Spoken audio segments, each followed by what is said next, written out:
बिस्मिल्लाहिर्रहमानिर्रहीम। अस्सलाम वालेकुम डियर स्टूडेंट्स, उम्मीद करते हैं आप सब खैरियत से होंगे। तो भाई लाइट ऑफ हो चुकी है, लेकिन भाई वीडियो आप लोगों के लिए लाजमी लाना थी क्योंकि बच्चों ने तैयारी करनी है। तो ये 10th क्लास फिजिक्स की बुक है, आपने क्या करना है क्या छोड़ना है, जो चीज़ मैं बेटा बताने जा रहा हूँ ना, ये आपने अच्छे तरीके से बिल्कुल अच्छे तरीके से याद करनी है। यही चीज़ें आपके पेपर में पूछे जाने वाली हैं आप लोगों से। सो आपको लोगों को पता है फिजिक्स न्यूमेरिकल भी आते हैं और थ्योरी भी आती है। कौन से चैप्टर न्यूमेरिकल के तौर पे आपने क्या तैयार करने हैं, कौन से चैप्टर थ्योरी के तौर पे, और क्या सिस्टम होगा, कौन कौन से आपने चैप्टर करने हैं, क्या छोड़ने हैं, सारी तफसीलात जो है बेटा मैं आप लोगों को तफसील से बताने लगा। सो जल्दी से आप लोगों ने एक काम करना है, इस वीडियो को लाइक कर देना है क्योंकि लाइक करने से वीडियो ज़्यादा स्टूडेंट तक पहुँचती है और वो बच्चे जो है वो भी अच्छे मार्क्स ले सकते हैं सिर्फ आपकी वजह से। और बेटा अगर आप लोग चैनल पर नए हैं तो अभी सब्सक्राइब कर दें चैनल को और नोटिफिकेशन बेल को ऑल पे सेलेक्ट कर दें क्योंकि बाद में याद नहीं रहता और आप लोगों से काफ़ी सारी वीडियोस जो है मिस हो जाती हैं। लाजमी तौर पे आपने वीडियो को लाइक करके चैनल को सब्सक्राइब कर देना। अब आप लोग निकालें अपनी फिजिक्स की बुक, उर्दू मीडियम और इंग्लिश मीडियम दोनों बच्चे। तो बेटा आपने पहले चैप्टर नंबर आपने 1 पे आ जाना है, जो 10 है सिंपल हार्मोनिक मोशन वाला चैप्टर। मे भी आप लोगों को यहाँ पे दिख भी जाएगा। इस चैप्टर में से आपने क्या क्या करना है क्या क्या छोड़ना है। इस चैप्टर में से मोस्टली जो है अब वो न्यूमेरिकल पूछा जाता है, बोर्ड्स पे न्यूमेरिकल ही आता है। वो पेंडुलम वाला एक ही फॉर्मूला है, T=2πL/g वो वाला। यहाँ से आपने सिंपल हार्मोनिक मोशन की डेफिनेशन करनी है, एक एग्जाम्पल करनी है। उसके बाद important feature of simple harmonic motion आपने ये करने हैं इस चैप्टर में से। उसके बाद फ्रीक्वेंसी की डेफिनेशन करनी है आपने याद। उसके बाद डैम्ड ऑसिलेशन की मिसाल करनी है, डेफिनेशन मिसाल करनी है वो शॉक एब्जॉर्बर वाली। उसके बाद वेव की डेफिनेशन करनी है, वेव की जो टाइप्स हैं मैकेनिकल वेव और इलेक्ट्रोमैग्नेटिक वेव, बेटा वो आपने याद करनी है। उसके बाद कंप्रेशन और रेयरफैक्शन जस्ट डेफिनेशन है और इनकी दो दो या एक एक मिसाल आपने याद करनी है। ट्रांसफर वेव कौन सी है, लॉन्गिट्यूडनल वेव कौन सी है, इनकी एक एक मिसाल भी साथ लाजमी याद करनी है। उसके बाद relationship between frequency and velocity, ये दिया हुआ है v=f लैम्डा वाला। बेटा ये आपने पूरा नहीं तैयार करना, उसमें से थोड़ा सा पोर्शन बस ऊपर से रेडी कर लें, नीचे फॉर्मूला लिख देंगे तो इंशाल्लाह ताला आप लोगों को इसके मार्क्स जो है वो मिल जाएंगे। देन उसके बाद रिपल टैंक डेफिनेशन आपने लाजमी याद करनी है और डेफिनेशन के बाद कंस्ट्रक्शन याद करें ना करें, लेकिन आप लोग उसके जो पॉइंट्स हैं जिसमें रिफ्लेक्शन रिफ्रैक्शन और डिफ्रैक्शन वाला है उसकी जस्ट डेफिनेशन है आप लोगों ने पढ़ लेनी है कि डिफ्रैक्शन का फिनोमेना ये कैसे शो करता है। और आप लोगों ने बस इस चैप्टर में से इतना ही करना है, बाकी आप लोगों ने न्यूमेरिकल करने हैं।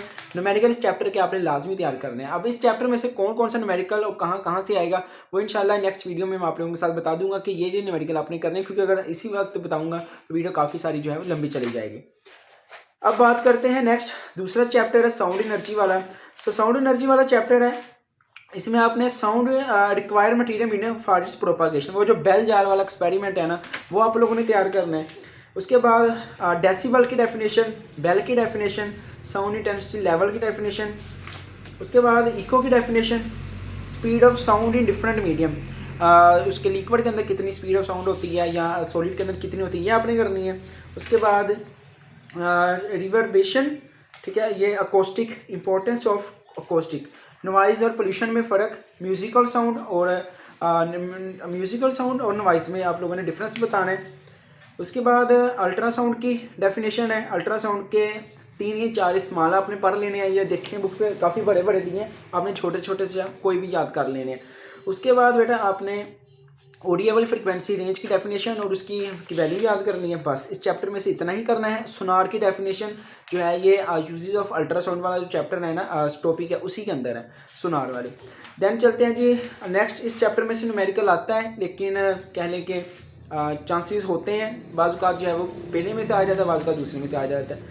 रिफ्लेक्शन ऑफ लाइट, तीसरा चैप्टर इंतहाई इंपॉर्टेंट है, इसमें आपने लॉ ऑफ रिफ्लेक्शन याद करने हैं। उसके बाद कनकेव मिरर कन्वेक्स मिरर याद करना है। उसके बाद आपने रिफ्रैक्शन ऑफ लाइट याद करना है, मिरर फार्मूले की डेफिनेशन और फार्मूला, बस बाकी सारा कुछ यहाँ से छोड़ देना है। आलतू फालतू की किताबें भरी पड़ी हैं, डेफिनेशन फार्मूला एग्जांपल, बस इस चीज़ पे फोकस रखना है आपने। उसके बाद आपने लॉ ऑफ रिफ्रैक्शन याद करने हैं, speed of light in a medium ये आपने याद करना है, रिफ्रैक्टिव इंडेक्स की डेफिनेशन, स्नेल लॉ की डेफिनेशन आपने करनी है, टोटल इंटरनल बेटा रिफ्लेक्शन ये आपने याद करना है। उसके बाद लेंसेस, ठीक है, कन्वेक्स लेंस और कनकेव लेंस, ठीक है, कन्वर्जिंग और डाइवर्जिंग लेंस ये आपने याद करने हैं। पावर ऑफ लेंस का फॉर्मूला और डेफिनेशन याद करनी है। उसके बाद बेटा आपने डिसॉल्विंग पावर की डेफिनेशन याद करनी है। टेलीस्कोप की डेफिनेशन बस पढ़ लेना, human I, right a note on human आई। और अकोमोडेशन की definition, near point and far point, defects of vision की डेफिनेशन। ये देखें near point and far point बहुत बहुत बड़ा दिया हुआ है, जस्ट डेफिनेशन इनकी पढ़ लेनी है। आप लोग डेफिनेशन में लिखा होगा नियर पॉइंट फार पॉइंट की नंबर मिल जाएंगे। Defect of vision, night blindness, myopia और हाइपर माइओपिया, ये इंतहाई इंपॉर्टेंट है। तो बेटा आपने पहले तकरीबन 4 चैप्टर या 5 तो लाजमी अच्छे से कर लेने। अब काफ़ी टाइम है, इनको अच्छे से कर लें। जो चीज़ें मैंने बताई है ना, ये बस आपने याद कर जानी है। इंशाल्लाह ताला आपका 100% पेपर डन हो जाएगा। स्कीम मैंने अपलोड कर दी है, बाकी इसके अलावा MCQs वगैरह वो सारे आप लोगों को मिल जाएंगे। सो नेक्स्ट चैप्टर है जी इलेक्ट्रोस्टैटिक का। इसके अंदर आपने याद करना है इलेक्ट्रोस्टैटिक इंडक्शन की डेफिनेशन है, how you detect the type of charge, वो इंसुलेटर और कंडक्टर वाला करना है। कूलम्ब लॉ डेफिनेशन और फॉर्मूला उसका। उसके बाद इलेक्ट्रिक फील्ड लाइंस डेफिनेशन है, ठीक है। इलेक्ट्रिक फील्ड लाइंस आपने पॉजिटिव और नेगेटिव चार्ज की वो शो करनी है पैटर्न। उसके बाद कैपेसिटर, कैपेसिटेंस और उसका यूनिट ऑफ फैरेड, उसकी डेफिनेशन याद करनी है। कॉम्बिनेशन ऑफ कैपेसिटर, पैरेलल और सीरीज, ये दोनों याद करने हैं आपने। कैपेसिटर के यूजेस वो पूछता है पेपर में, राइट एनी 6 या 5 यूजेस ऑफ कैपेसिटर, तो ये बाकायदा दिए हुए हैं, आपने बता देना। ये सीलिंग फैन में इस्तेमाल होता है, ये मोटरों में इस्तेमाल होता है, ये रेडियो ट्यूनिंग में इस्तेमाल होता है। तो बाकायदा आपने उसके पॉइंट्स बना के लिखना, देखना आपको नंबर कैसे नहीं वो देता, ठीक है। ये इजी छोटे छोटे मेथड्स होते हैं जिससे आप लोग बहुत अच्छे मार्क्स ले सकते हो।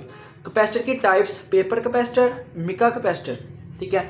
और इसके साथ आप लोग वेरिएबल कैपेसिटर वाला भी चाहें तो कर सकते हैं। तकरीबन 4-5 दी हैं आपने, 3 टाइप्स एटलीस्ट याद करनी ही करनी है, क्योंकि लॉन्ग इसमें से बन सकता है, ये आ भी जाता है लॉन्ग बाजू का। उसके बाद चैप्टर में से बस बेटा आपने इतना ही करना है। नेक्स्ट इलेक्ट्रोस्टैटिक वाला चैप्टर है, करंट की डेफिनेशन करनी है, सेल और बैटरी में फ़र्क करना है। इसके अलावा रेजिस्टेंस यूनिट और ओहम की भी डेफिनेशन करनी है। On what factors resistance is dependent, conductor और इंसुलेटर में फ़र्क, कॉम्बिनेशन ऑफ रेजिस्टर, पैरेलल और सीरीज। जस्ट इसके लिए आपने ये डेफिनेशन इसकी कोई याद नहीं करनी, जस्ट ये न्यूमेरिकल पार्ट है ये याद करना है आपने, जो मैथमेटिक है। साइड में पिक्चर बनी होगी आपने ये याद करनी है, और इसका एंड पे जो रिजल्ट निकले वो याद करना है। देखिएगा आपको नंबर इंशाल्लाह मिल जाएंगे, ये दोनों आपने करने हैं। उसके अलावा किलोवाट आवर्स बताने हैं आपने किसके बराबर होता है। 1 kilowatt is equal to 3.6 mega joule, ये भी आपने लाजमी तैयार करना है। तो इसके अलावा बेटा यहाँ से आपने फ्यूज़ सारा नहीं याद करना, छोटा सा पोर्शन के फ्यूज़ होता क्या है, क्या काम है, सर्किट ब्रेकर क्या होता है, क्या काम है, सिर्फ ये याद करना है। अर्थ वायर ये आपने छोड़ देना, अर्थ वायर वाला। तो बेटा इलेक्ट्रोमैग्नेटिज्म वाला इसी तरह चैप्टर है, इसमें से कम लॉन्ग आता है, बहुत मुश्किल चांस होता है। इसमें से लेंसेज लॉ वाला, इलेक्ट्रोमैग्नेटिक इंडक्शन वाला, म्यूचुअल इंडक्शन, सेल्फ इंडक्शन, ये वाले डेफिनेशन अपनी याद करनी है। बाकी इंशाल्लाह ताला नेक्स्ट वीडियो में आप लोगों के साथ शेयर कर दूंगा बाकायदा वीडियो में लिखे हुए question, short question, long question. तब तक बेटा जो चीज़ मैंने आपको बताई है ना आपने ये याद कर लेनी है। और आखिरी चैप्टर जो हाफ लाइफ वाला है ना, उसमें से मोस्टली जो है वो मेडिकल ही आता है, और उसमें 2-4 और टॉपिक्स हैं, न्यूक्लियर फिजन और फ्यूजन वाला, ठीक है, कार्बन डेटिंग वाला। इंशाल्लाह जिस बच्चे ने इन चीज़ों को फॉलो किया जो कि मैंने आपके साथ शेयर की है, वो बच्चा इंतहाई अच्छे मार्क्स ले लेगा। सो बेटा अगर वीडियो पसंद आई है लाजमी तौर पे लाइक करके जाइएगा, और अपने दोस्तों के साथ शेयर वगैरह कर दिया करो, और चैनल को लाजमी सब्सक्राइब कर लेना, क्योंकि सब्सक्राइब करने से आपका ही एडवांटेज है, जल्द से जल्द वीडियो मिल जाती है। एटलीस्ट पेपरों में तो जल्दी मिले ना। सो अगर कोई भी क्वेश्चन हो तो नीचे कमेंट सेक्शन में आप लोग पूछ सकते हैं। मिलते हैं नेक्स्ट वीडियो में, टिल द एंड, खुदा हाफिज़, पाकिस्तान जिंदाबाद।